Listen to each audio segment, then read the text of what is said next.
We could actually put together a half an hour water issue seminar just doing an interview of interesting people like Jim Walsh. Hmm. So if you have not gathered by this point, everybody, our speaker today is Jim Walsh from the Minnesota Department of Health.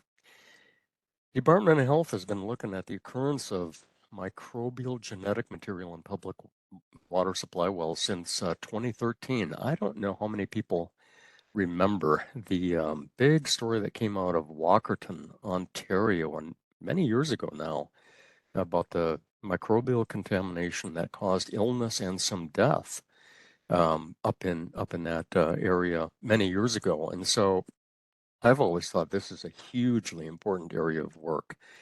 In 2020, we had Jim tell us about the initial reconnaissance scale sampling that was done in 2014 through 2016, and that work resulted in several follow-up studies, including statistical analysis of variables possibly related to microbial occurrence in groundwater, detailed sampling at 4 of the earlier project sites that focused on groundwater recharge events, and groundwater tracer studies. So today, Jim is with us to summarize the latest findings of this important work and suggest possible avenues for incorporating them in our efforts at protecting drinking water. Jim is a hydrologist for many years now. He's a hydrology supervisor in the MDH Source Water Protection Program and has been a hydrologist with MDH since 1989. And for much of that time, he's been responsible for delineating wellhead protection areas and assessing the vulnerability of public water supply wells and aquifers. Jim holds a bachelor's and master's degrees in geology from Miami University and the University of Michigan, and had an early career in mineral exploration and mining. And if you did not gather it from our early morning conversation here, I did not know Jim is also the member of a band called the Small Weeds, right, Jim? That's Small correct. Weeds. And, the things you learn about people. He is also retiring in November. And so we're going to miss not only his effervescent personality, but we're also going to be missing, of course, his experience in this and other areas in the Department of Health. Jim, it is absolutely great to have you with us once again. And as a last hurrah, the floor is yours. Welcome to our seminar. Well, thanks, Mark. That was a very kind and generous introduction, and I am pleased to be with you today. As Mark said, I was here a few years back, and I gave kind of an update on where this project was at. And today I'm back to wrap things up. And as Mark said, MDH has been looking at this issue for 10 years now, so that's a long run. And so hope you can all see my intro slide here. I'm going to try to cover both the early phases of this project and then the most recent phase and the wrap up. So it's a lot of material to cover. I'm going to have to fly through a little bit, but I'll try to leave a little time for questions at the end. So Microbes in the Mist, a little bit tongue in cheek, but it's the Minnesota Pathogen Project, past results and recent findings. You may have heard this study earlier referred to as the virus study. We called it that initially, but then we rebranded it with a little sexier title. And it's been called the Pathogen Project for the last few years. So any project with this kind of breadth and scope obviously involves a lot of people and more than I can take the time to thank by name. But suffice to say, this slide kind of encapsulates some of the main players. This work was funded by the Clean Water Fund. Our partners at the Lab for Infectious Disease and the Environment in Marshfield, Wisconsin need to be acknowledged, and their team. The USGS Upper Midwest Water Science Center and their team were instrumental, as was the Minnesota DNR and their tracer team. And then lots of folks at MDH and more than I can list off, but suffice to say it was a real team effort. So why even look at this issue? Well, for the reasons Mark outlined, there was that incident in Walkerton, but in the early to mid 2000s, we started getting these studies coming out of our neighbors to the east in Wisconsin, where they were looking for viruses in groundwater, drinking water supplies and finding them routinely. So these are snippets from some of the publications that came out of that work, a variety of different journals, but they looked at private domestic wells in different settings, municipal wells down in La Crosse, a restaurant well up in the karst area of Door County, even deep confined protected aquifers in the Madison area, and they were finding viruses. So this got the attention of the Minnesota legislature. It got our attention, and the legislature directed us to conduct our own study. So beginning in 2014, running through 2016 was the first phase of this project. During that time, we sampled 145 public supply wells, as shown on this map here with the blue dots, strewn around the state. They fell into different categories. Some were relatively large community supply wells. Some were non-community, so relatively small public wells. They were sampled on a bi-monthly basis, and it was done in a 2-year period. So from 2014 to 2015, approximately half of the wells were sampled 6 times. And then another batch were sampled in the second year, 2015 to 2016, again for 6 times. 28 wells were carried over from year 1 to year 2 for continuity. So those were sampled 12 times. And they were sampled for fecal pathogens and indicator parameters. So what's a pathogen? A pathogen is a microbe that can make you sick. And how does that differ from an indicator parameter? Well, an indicator is a microbe that can't make you sick, but it indicates fecal waste. So if you break these into 3 different categories, we looked at human enteric viruses. So enteric means something that can live or pass through the gut of a person. We looked at bacteria like Salmonella, which is a pathogen, and Bacteroides, which is an indicator, and others. And then we looked at protozoa. So these are parasites, Giardia and Cryptosporidium, and those are both pathogens. And these were all analyzed for using the qPCR method, quantitative polymerase chain reaction. And what that does is looks for strands of genetic material, DNA, RNA, and it cannot tell if it's from an intact infectious organism, only that the genetic material is present in the sample. So that's important to note. And then lastly, we included some standard chemical indicators of wastewater chloride-bromide ratio, nitrate, ammonia, etc. There was also an accompanying community illness study called the WAVE study that included weekly sampling at 4 sites, and then they surveyed residents for illness and water use throughout that time period.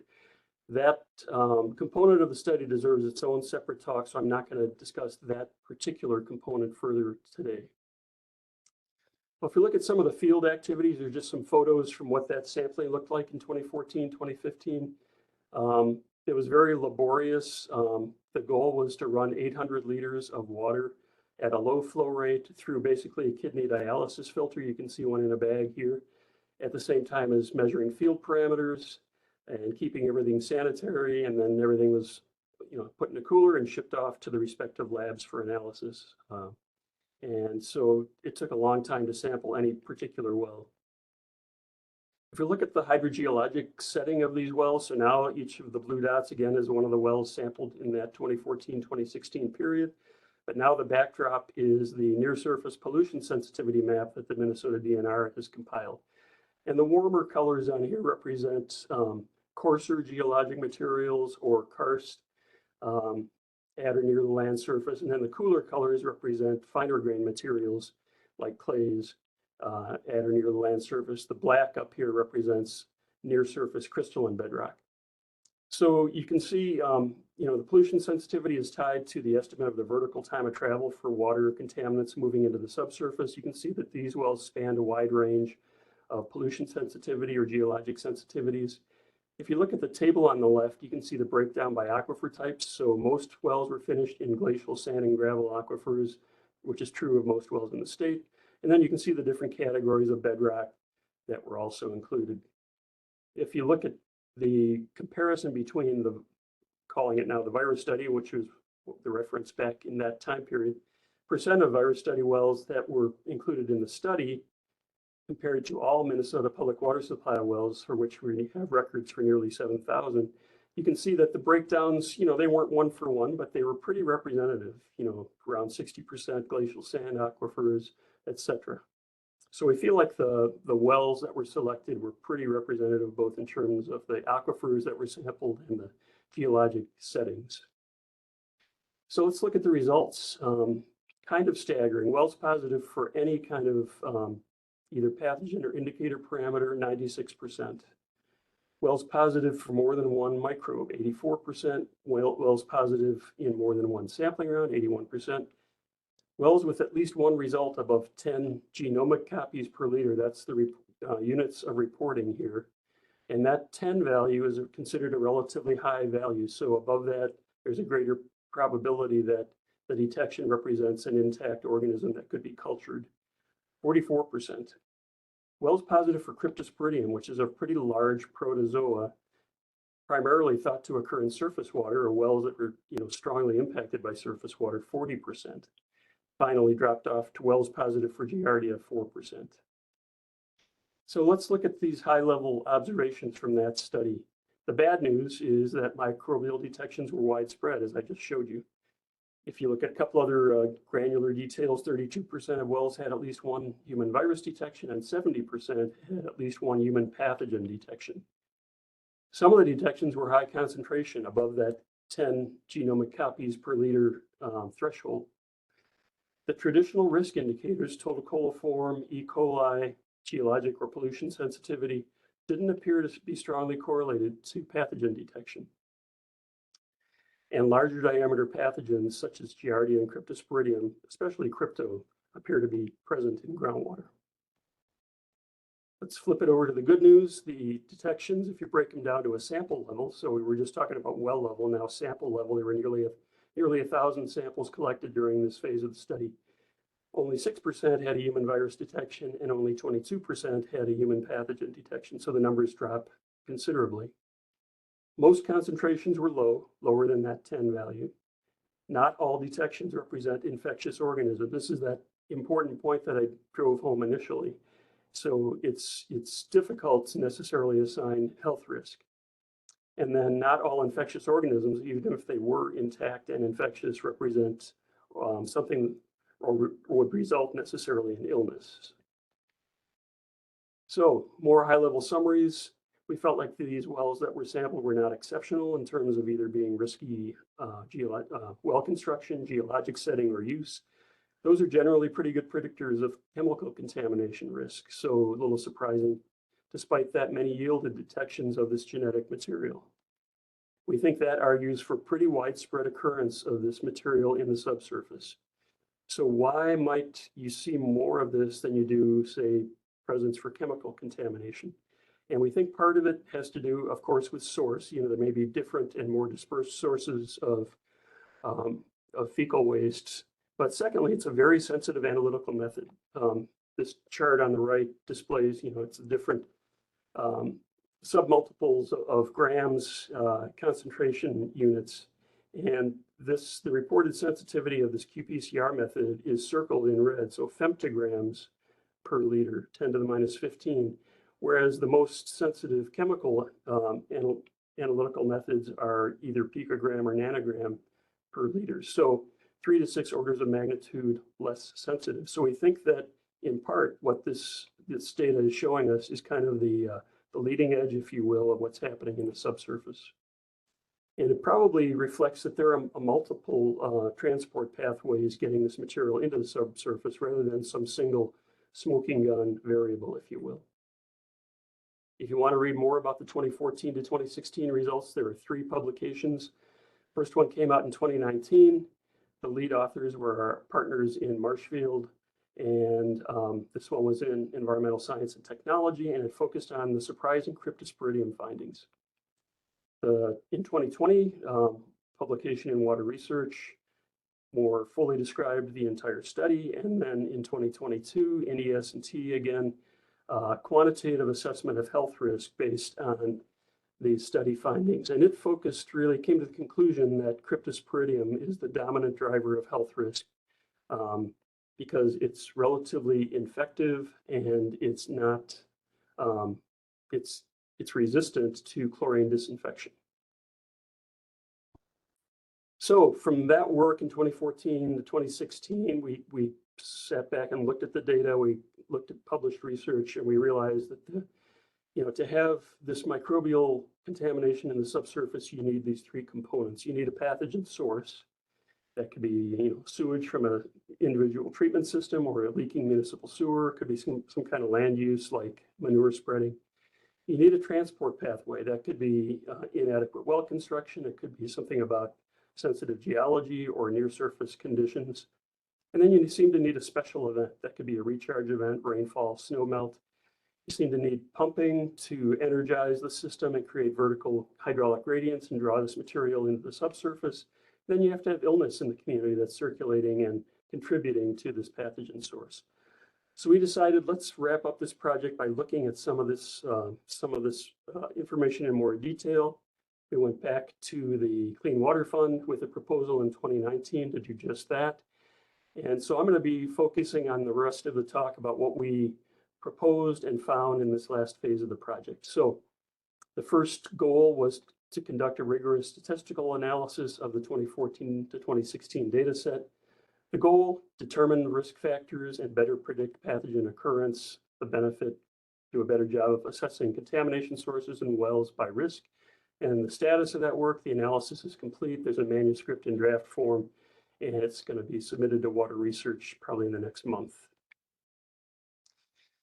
The second major thrust was recharge event monitoring at 4 of the sites that were in the 2014 to 2016 study. That work ran from fall of 2020 through fall of 2021. That was worked on in conjunction with our partners at the USGS. The goal for that work was to better understand the timing and duration of microbial threats from recharge events. Resulting benefit, hopefully we can provide better guidance to public water systems on the prediction of these events and the management of them and improved monitoring. Status of that work, the analysis is complete. There's a report and executive summary available on the MDH external website. And then we submitted a manuscript to Water Research in July, still waiting to hear on the status of that paper. And then lastly, we partnered with the Minnesota DNR tracer study team to conduct tracer studies at 3 of the 4 recharge monitoring sites. The goal there to better document pathogen transport pathways and times of travel. Results might be better recommendations for enhanced well construction or setback distances, at least in some settings. That work is also complete and it's incorporated in the write-ups noted here for the recharge study.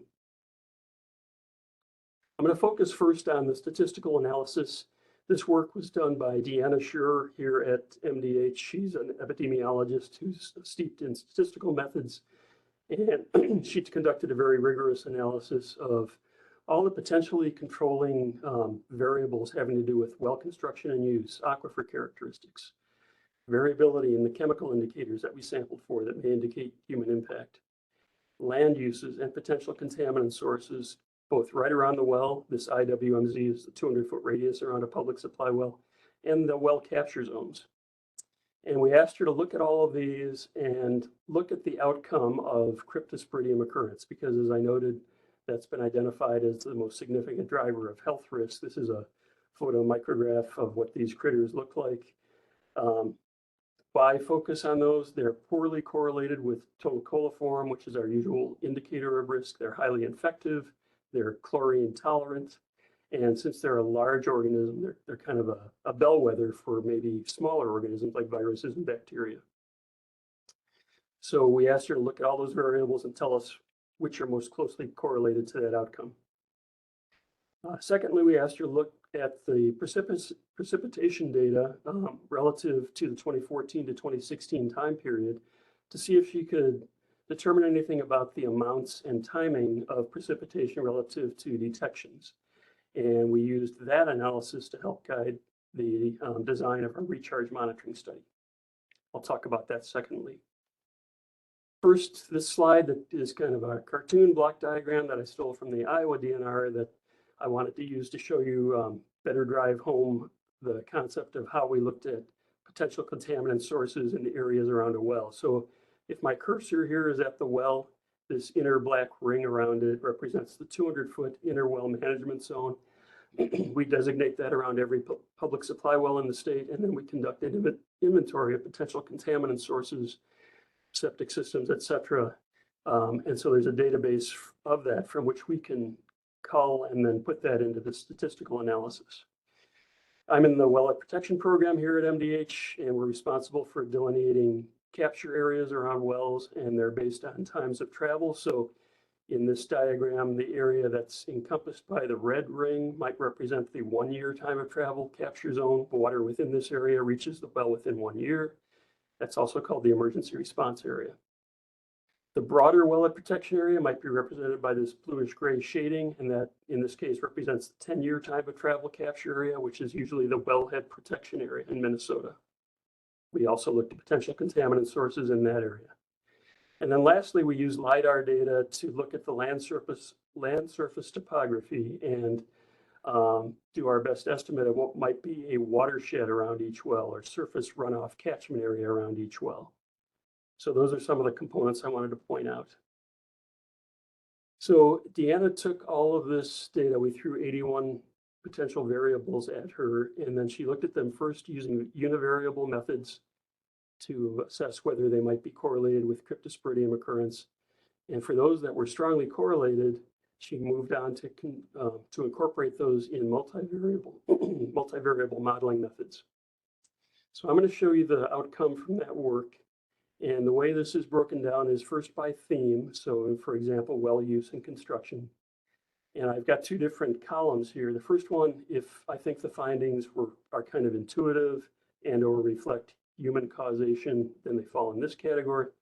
And if they seem kind of non-intuitive or maybe reflect natural conditions, they fall in the column to the right.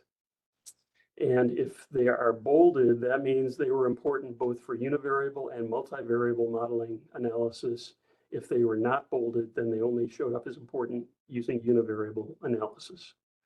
So for well use and construction, shallower well depths and shallow depth of casing were correlated with cryptosporidium occurrence. That seems pretty intuitive to me and good to hear. Well casings not extending far beyond the static water level. I think that's also kind of intuitive, but I'm going to show you a graphic in case that's not visually obvious to you. And then the well casings not being fully grouted, that also seems correlated with cryptosporidium. So here's a little graphic with a happy face. Here's the well with a well screen. This shaded area around the well might represent the disturbed area to construct the well. And it's that annular space that should be fully filled with grout to be most protective against cryptosporidium. So that's this bottom point. And I think that's kind of intuitive and makes sense. In terms of the well casings not extending far beyond the static water level, the red X represents a case where if that dashed line is the water level at the well, as indicated by the inverted blue triangle. When this well kicks on, you can imagine this phreatic surface being drawn down into the well intake, and that probably concentrates microbial contaminants, as opposed to the smiley face where the static level is separated from that intake, and when that well kicks on, it may not draw that surface all the way down. So we've looked at aquifer characteristics and their connectedness to the land surface. In bolding, meaning this showed up as important through multivariable modeling. If the well produces water of a modern groundwater age based on tritium, that was correlated with cryptosporidium. So that's good news. As probably many of you know, we use tritium as an indicator of groundwater residence time or age. We've been using it to assess well vulnerability for decades now in Minnesota, and it seems to still have some predictive ability relative to cryptosporidium. And it seems pretty intuitive. So in terms of aquifer type, fractured bedrock or glacial sand aquifers seem to be the riskiest. And I think this makes some intuitive sense. I mean, fractures and sand and gravel can have relatively large pore spaces that might allow for the transmission of relatively large organisms like cryptosporidium. And then greater geologic sensitivities didn't pass the multivariable test, but still showed up as important. And that makes intuitive sense. Water can get into the subsurface pretty quickly. It can bring contaminants with it. On the non-intuitive side, higher land surface elevations at the wellhead were correlated with crypto. So what does that mean? I'm not entirely sure. I think it may be pointing out that groundwater recharge areas, which tend to be higher relative to discharge areas, may be important considerations in terms of cryptosporidium. You get stronger downward vertical gradients in those areas that may pull water and contaminants into the subsurface. And then less drawdown with pumping. That seems to reflect that higher aquifer transmissivities might be related with cryptosporidium. But that's, on the face of it, maybe not entirely intuitive. If we look at the category of well capture zone or land use in that capture zone and the land use runoff area, it turns out that it was important if the well had a relatively large runoff catchment area around it based on that LIDAR analysis. And also if there was a lot of high percentage of impervious land, paved land, rooftops, etc. I think that makes some sense. If you have surface water ponding or running past a well, and there's some macropores in the soil, you're going to be able to move contaminants such as crypto that may be related to surface water into the subsurface and perhaps impact that well. Within the 1 year time of travel well capture zone, we found that having a relatively high percent of open water or wetland in that area, that also stood for the 10-year time of travel capture area, was important. And I think that also makes intuitive sense along the lines of what I just described. On the non-intuitive side, Deanna showed that within the 1 year time of travel well capture zone, having an absence of development, commercial, residential, industrial, or having that development mostly agricultural was correlated with cryptosporidium occurrence. What does that mean? Well, that's a little bit of a head scratcher, but I think it reflects on natural sources potentially of cryptosporidium, and I'll talk about that more in a moment. Potential contaminant sources in the inner well management zone, that 200-foot radius. Deanna found that having a proximity of the well to septic or sewage systems, especially those located within 100 feet, was important, and having a density of those, 3 or more of those within that inner well management zone, was correlated with cryptosporidium occurrence. On the non-intuitive side, she found that gravity or trench type treatment systems, ISTSs, were more correlated with crypto than mound systems were. Why would that be? Well, maybe it's because mound systems have a higher degree of engineering that goes into their design and implementation. I'm not sure. And then lastly, her look at the chemical and isotopic parameters. She found that having relatively high variability, so CV, coefficient of variation, for parameters like especially bromide and nitrate, but also total organic carbon, chloride, boron, and specific conductance were correlated with cryptosporidium occurrence. She found that wells that produce an elevated chloride to bromide ratio, indicative of human impact, were related to crypto occurrence. And lastly, she showed that she looked at our MDH well vulnerability rating methodology. We rate all the public wells in the state as to whether they're vulnerable or not based on things like past monitoring history, well construction, and geologic sensitivity. And she found that rating scheme did have some predictive power relative to crypto. So that's really good news. And I think those are all on the intuitive side. On the non-intuitive side, she found that having a low variability for the ammonia parameter was related to crypto, and I'm not sure what that means. We can debate that for a while. So high-level summary of the statistical analysis. Some of these are pretty intuitive, others are not. Some indicate human sources and others do not. So there seems to be a spectrum of risk factors for cryptosporidium. And on relatively undeveloped land, I'm guessing that animal sources other than people are dominant. So crypto can be, depending on the species, there are several subspecies, can either be hosted strictly by humans or it can be hosted by other mammals as well. And what I think Deanna's work showed is that this correlation with undeveloped land is probably reflecting settings where animal sources are dominant, ? And in those settings, probably the best thing you're going to do if you can do if you're going to put a well out here is to avoid low areas where it might collect surface water and avoid the presence of open water. And then on developed land, presumably human sources are dominant coming out of sewage treatment or sewage systems. And so in those settings, you want to probably do the same, avoid low areas and open water, but also avoid proximity to wastewater. So if we break this out into recommendations based on those findings, I've got a little block diagram up here that attempts to encapsulate some of this, but for well siting, you probably want to avoid low spots prone to surface water runoff, especially if there's a lot of impermeable surfaces directed onto it.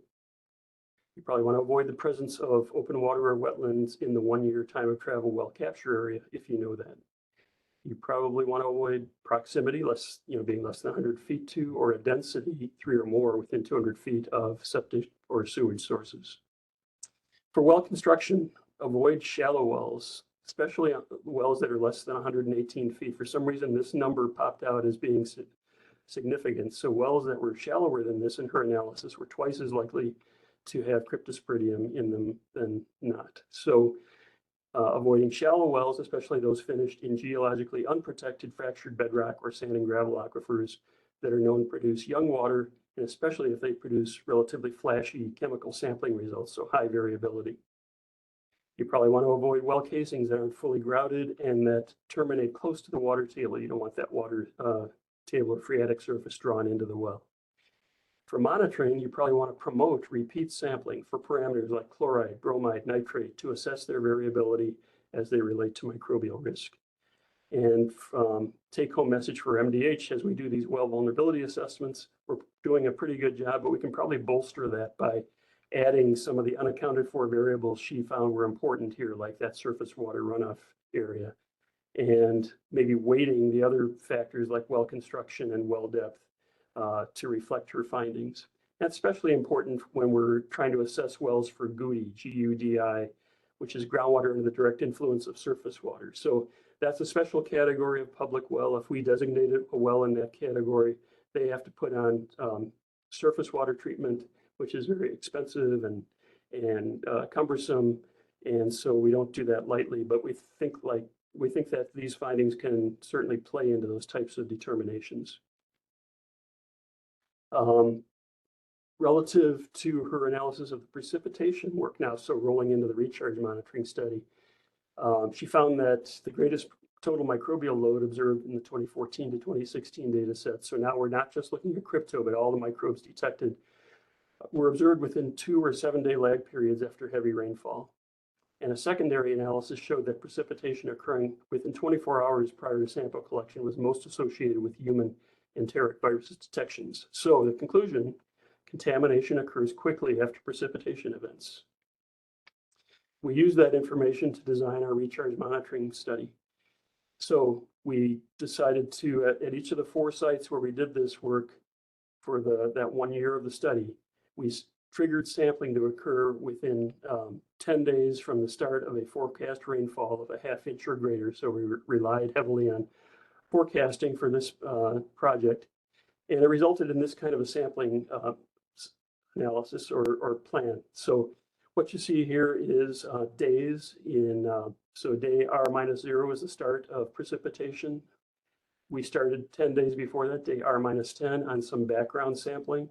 We would sample in a tapered manner. And then as soon as the rainfall started, we went into a high intensity phase of sampling. And then after about 10 days, we would back off to another tapered sampling phase. So we gather about 15 samples over about a 30-day period, accompanying each of these precipitation events. We did this at these 4 sites. Site 1 up in northeast Minnesota, sites 2 and 3 in the central sands, site 4 in the southeast metro. Here's a little cartoony cross-section showing what these each represented. So site 1 was a well finished in fractured crystalline bedrock outside of Ely. Typical well construction, shallow well casing, long uncased open borehole in fractured rock. Sites 2 and 3, both finished in glacial sand and gravel in the central sands. At site 2, there was no geologic protection. It was just sand from the land surface all the way down. At site 3, there was some till over the top and differences in water level, as you can see here. And then at site 4, deeply buried Paleozoic sandstone, the Tunnel City group with St. Lawrence, Jordan, and Prairie du Chien over it, and then a thick, dry glacial sand and gravel on top of that. This sampling was accomplished using auto samplers because of the high intensity nature of it. We partnered with the USGS to do this. They designed and built these automated systems, sampling systems. They used them first in Wisconsin. Here's the publication in groundwater that you can reference. And here's a photo of what one of these looks like. So it's basically a repurposed beverage cooler in which they've really gone crazy with, gone Frankenstein on this and put in lots of valving, lots of tubing. They hang these ultrafilters, which are used for the sampling. Those are swapped out as needed. There's battery backup and data logger. There's even a toaster on top. Just kidding, that's data logger and telemetry. So we could access each of these sampling setups by cell phone and trigger the sampling remotely, which isn't to say that there wasn't a lot of human capital involved in getting these swapped out and kept running, but that's what enabled it to be done in such a timely manner. Other components, we at each of these 4 sites had a paired observation well to see what was happening in terms of recharge at the aquifer. There was a weather station to note what was happening in terms of rainfall, temperature, etc. At each site, the least appetizing task was to also sample adjacent wastewater, whether that be a municipal sewer or individual septic systems. We also did detailed age dating using tritium, helium, and SF6 methods. We tested the annular space at each site for its competence by introducing a brine mixture, introducing it around the annular space, and then analyzing the specific conductance of the well water to see if there was breakthrough. And then we partnered with the MGS to do borehole logging at the fractured aquifer site up in the Northeast to look at what was happening in terms of subsurface flow in those deep fractured aquifers. All right, so I'm going to pivot to some of the results of the recharge monitoring study. These graphs represent data from site 2. So this is one of the sand and gravel sites, unprotected sand and gravel in the central sands. I'm going to show you fall 2020 data. You can see the dates down at the bottom compared to spring 2021. And what I want you to note on here, the red dots represent microbial data. So if the dots fall on the x-axis, that means nothing was detected. If they plot off that axis, that's the sum of all the microbes that were detected in that sample. If there's a red ring around it, or a black ring around the red dot, that means that the microbes were detected in the sample that occurred at the same day as precipitation falling. If there was some lag time, so lag time means the time in days between rainfall or snow melt and a microbial detection, that's indicated by a black arrow with its bronze number representing the number of days. And the blue dots on here, the dark blue, represent cumulative precipitation during the precipitation event, and the light blue represents the water level in the observation well. So a couple things to take home here. I want you to note that especially in the fall of 2020, this extreme variability, you could go out sample this sample number 1, and you'd see a disturbing result from that sample, but then you go out a couple days later and you'd see nothing.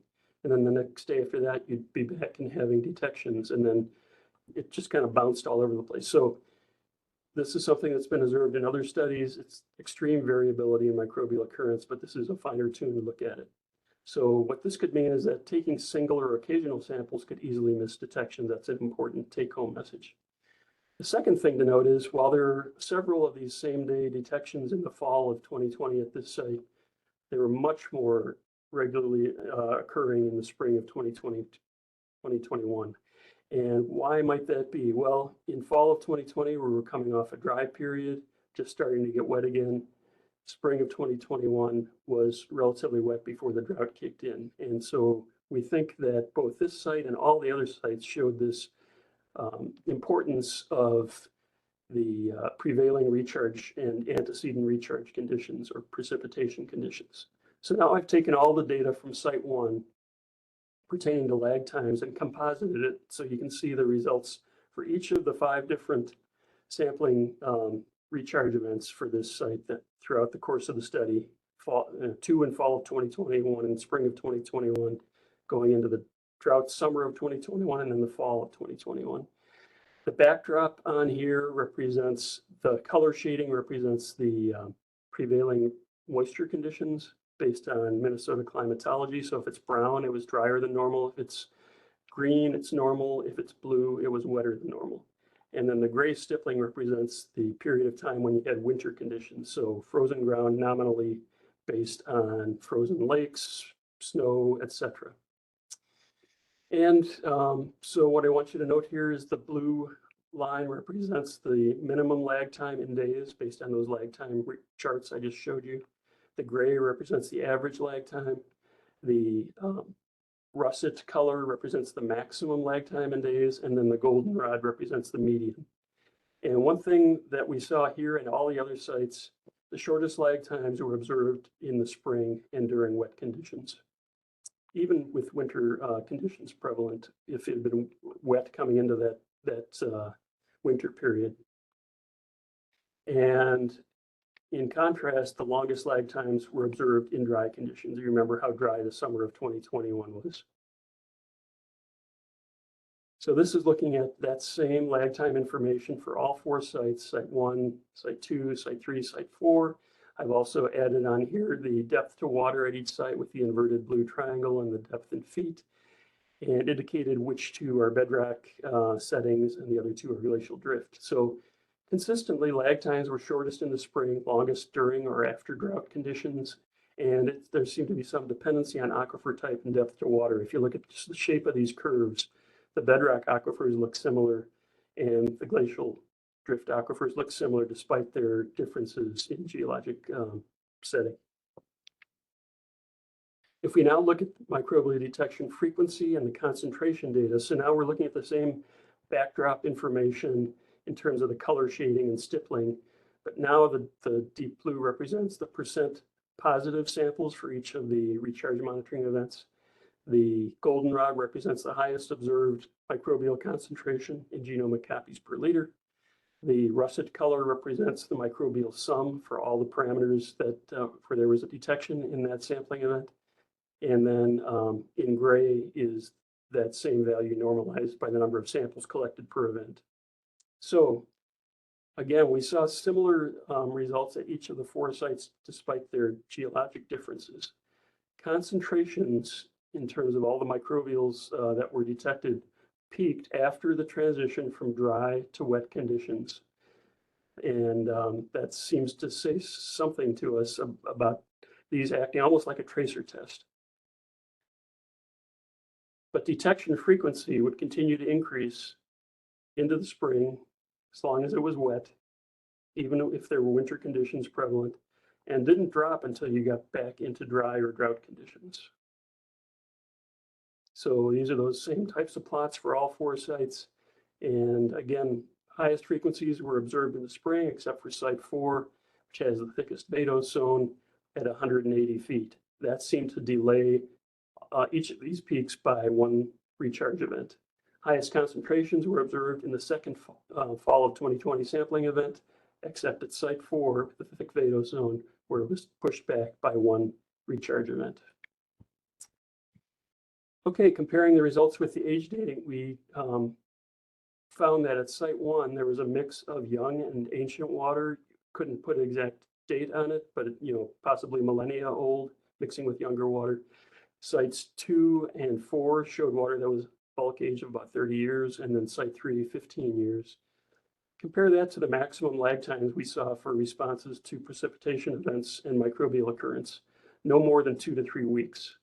So great, orders of magnitude difference in these time periods. So what does that mean? Well, I think that means that you get these small contribution drips, if you will, of young recharge mixing in with this resident older water.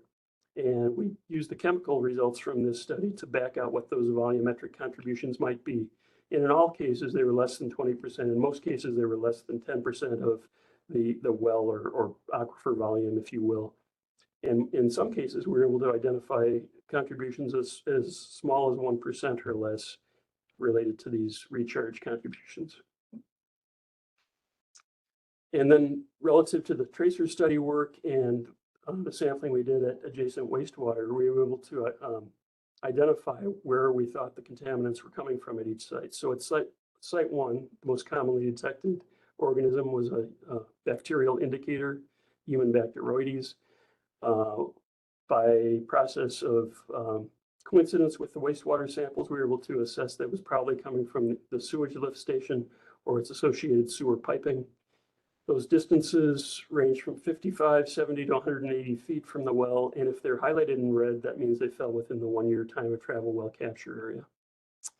At site 2, Giardia was most commonly detected. We think is coming from their septic systems at those distances, and that's based on coincidence with the wastewater samples. Site 3, Cryptosporidium, was by far the most dominant. There, we were able to identify it coming from the stormwater piping based on this brine trace test that was conducted and showed an increase in specific conductance at the wells within a matter of hours of its introduction. And at site 4, human Bacteroides was the most common, coming apparently from the septic system at a distance of 56 feet. And again, coincidence with the wastewater results. So let's break it down to the key findings. The greatest chance of microbial detections we observed were in the shortest lag times between rainfall and snowmelt, and detections are occurring in wet periods, especially during spring thaw. The lowest detection frequencies and the longest lag times were occurring during and immediately after dry conditions. The greatest concentrations follow this dry to wet transition, with the lag time set by the vadosome thickness.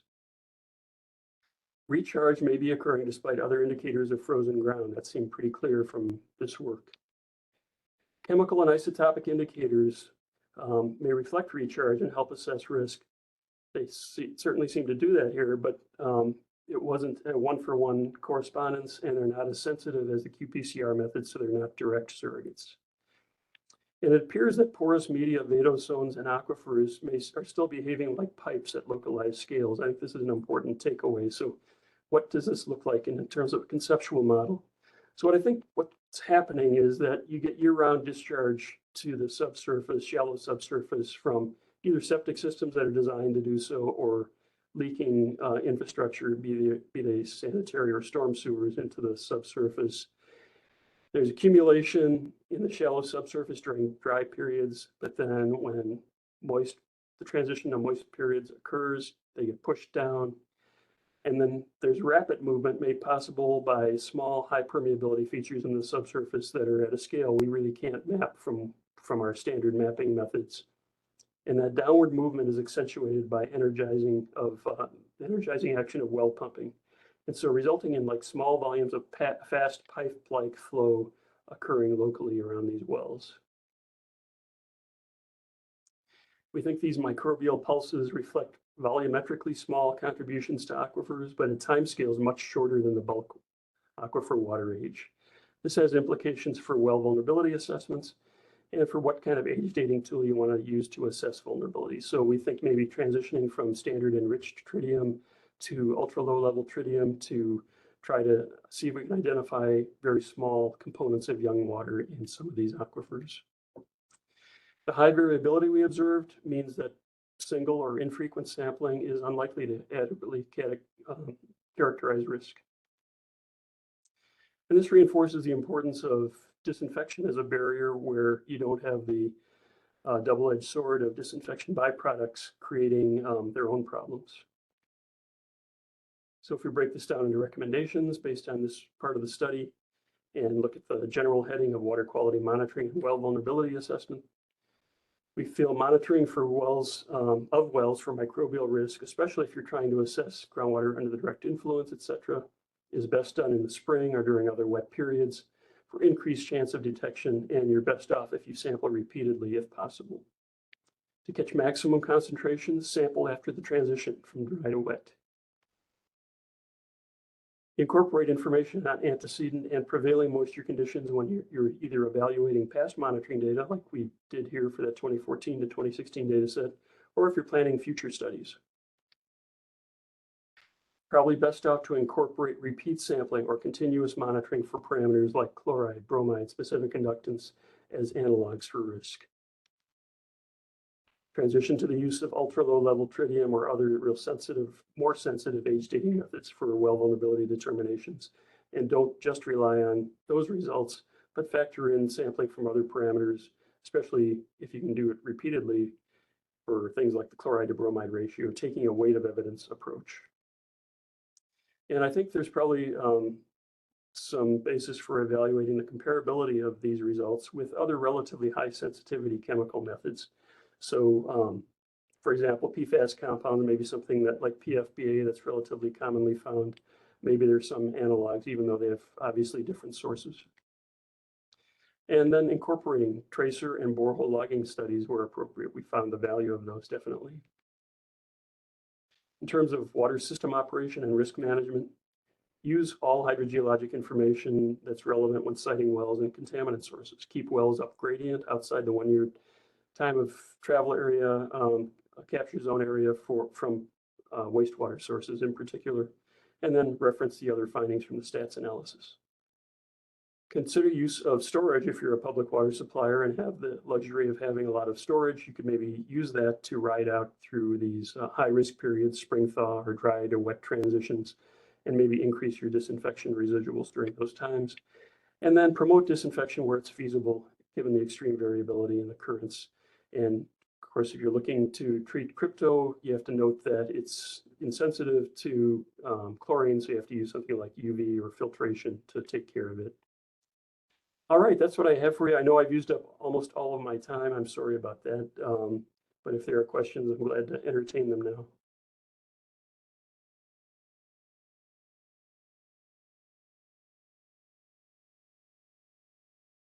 Chat. So I don't see any questions in the chat quite yet. So I just want to let everyone know to go ahead and either unmute yourself if you have a question for Jim, or we can get that in the chat and get a few questions in here before we hit 10 o'clock. Looks like we do have one question in the chat. Says, thank you very much, Jim. I have a few microbe-related questions. Some of the microbes sampled for the capacity to form biofilms. Is there any evidence to suggest that the inferred pathogen occurrence correlates to their capacity to form biofilms? Example on the wells and surrounding geologic materials. And then the second part of the question is for organisms that can form biofilms and may be present in groundwater sources without recent pulse events, have there been any studies done to evaluate the pathogenicity, I don't even know how to say that, pathogenicity of organismal communities over time? I wish I had never heard those questions. I don't have good answers. There are folks here at MDH who know about biofilms, but I'm not one of them. So I'm going to have to, Lindsay, I'm going to have to run that past some of them and get back to you on that. I don't have a good answer. Okay, great. Thank you.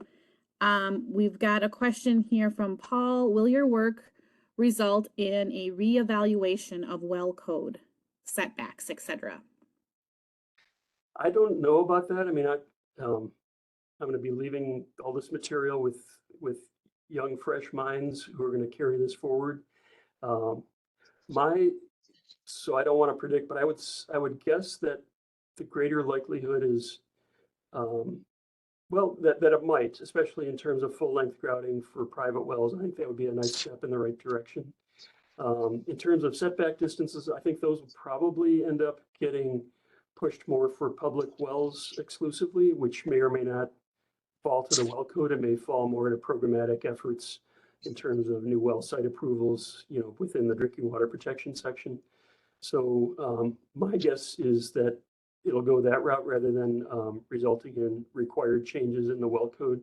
But I think could be some combinations along the lines of what I just said, where there might be a push for full length grouting for all private wells, in addition to public wells, and maybe some increased setback distances for at least public wells in some settings.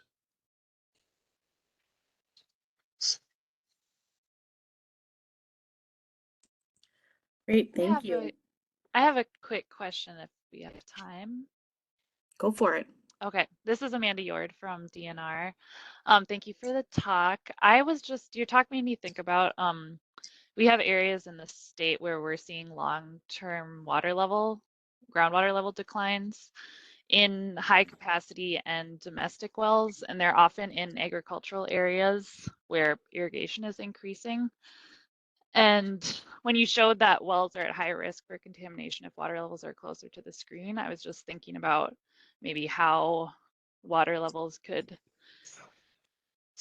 declining water levels could make these wells more vulnerable. So I just have a couple of questions. Generally, what are your thoughts about areas where there are regional water level declines? And then second, were you able to nail down a distance between the water level and the screen where wells would become more vulnerable? Like, was it within 10 feet or something like that? Yeah, I'll have to circle back with Deanna, who did the analysis on that, to respond to that part of the question. But I think the first part, I think that is in terms of declining water levels and their impact on the well intake. I think that is something that's worth looking at. I mean, it's probably important. As her analysis showed, there's a number of like interrelated variables that might be at play. So if that's occurring, especially where you have where the aquifers are relatively shallow, or they have young groundwater age based on tritium, modern signature, or they show variability in other chemical parameters. If all of those things line up, then I think it's going to be especially relevant. But I think it's worth looking at even outside of that context, because she did show that proximity to the well intake is an important variable. So hopefully that wasn't too much of a scattershot response, but I think there is something worth looking at there, and I will check with Deanna and see what that threshold value was. Okay, thank you.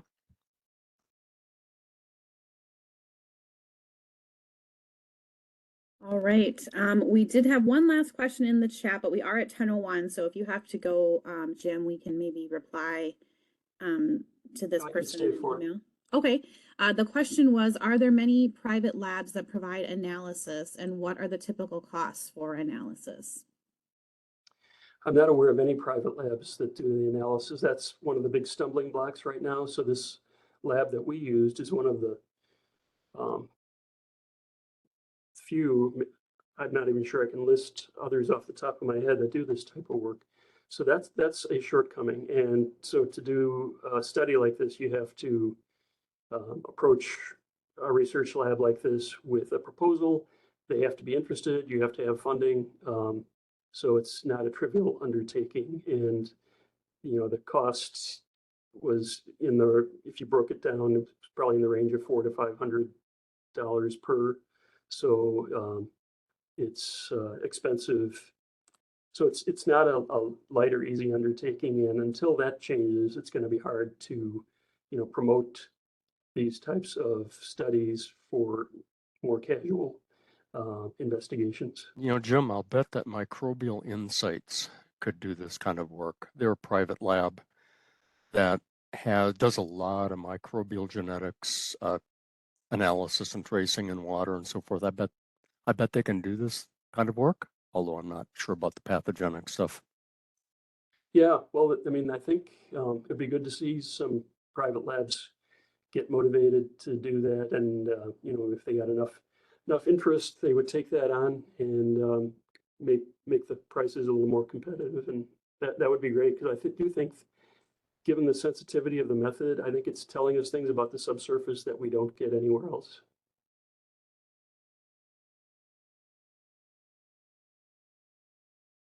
Okay, well, thank you for everybody for all your questions, and we are a little after 10, so we do want to wrap it up here, but just wanted to thank you again, Jim, for joining us and for sharing your work with us. Very, very interesting talk, and I learned a lot, and I know everybody else did, so really appreciate you being here today, and just appreciate all the work you've done over the years to help us better understand our water systems and the environment, and you've done a great service for Minnesotans, and I just want to, since I know you're retiring, thank you for all of your years of hard work and dedication.